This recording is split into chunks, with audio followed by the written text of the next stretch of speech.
So this video is about all those times that you have the desire, but for some reason it doesn't quite manifest. What do you do? What do you do? So recently, Sierra and I had plans to travel to France and spend some time with our friends in the south of France in a little village near Avignon. And we were like, we had it on our manifestation. We're like, France, France, France. It's on our vision board. And we were like, yay, yay, yay, we're going, we're going, we're going. And we needed to focus our energy, our money, our resources and everything on our event that we were doing. So we were unable to purchase our tickets towards that. And as we got closer and closer, we kind of lost the desire a little bit. And so it kind of, our expectation of it and the desire itself kind of went. And so we had to pick it back up. And we didn't really pick it back up in enough time and with enough energy and enough vigor.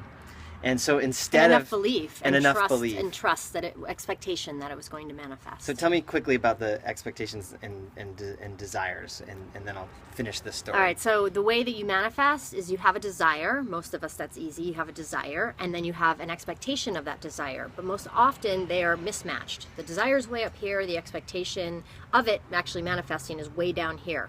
Or vice versa, the desire is really low and you have a high expectation, but you don't know what the hell you want, right? So, but they have to be equal. If they're equal, then they match, then that is manifestation. That's when they spark what happens. Brings it into tangible form. So between the two of us, I held the desire and the expectation really strong for a while, and Sierra didn't really expect it to happen. And then that switched for a little bit, and she held it really strong, and I didn't expect it to happen. And so finally, what ended up happening is that we decided that it was way too much energy for us to expend. And we're like, well, let's just go camping for the week instead. And we ended up on the mountain, the French mountain near Lake George, the French mountain, hilarious, and the French Quarters something, and Lake George RV Park. And instead of French people, we were surrounded by a whole bunch of people from Quebec that spoke French, Quebecois. And so they kept speaking French all around us on the French mountain all this past week. So we thought that was a pretty hilarious joke to our own selves and from the universe about manifestation. Well, it goes to show you that you are always in manifestation energy. How clear and how full your expectation is going to make all the difference. So we did manifest a French vacation. It just didn't happen to be in France.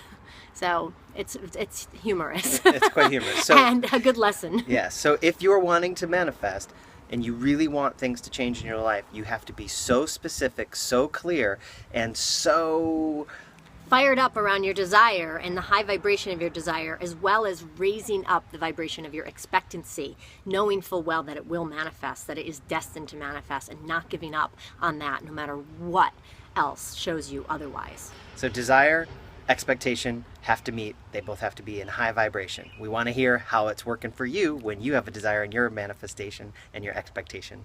Let's see what happens. So post, give us it. Tell us what you're doing. Tell us what you got. Tell us what you're manifesting and what you haven't been manifesting, and where you might be able to raise your desire or your expectation, or both. We'll post more too when we figure out our next trip. Yes. See you soon. See you soon.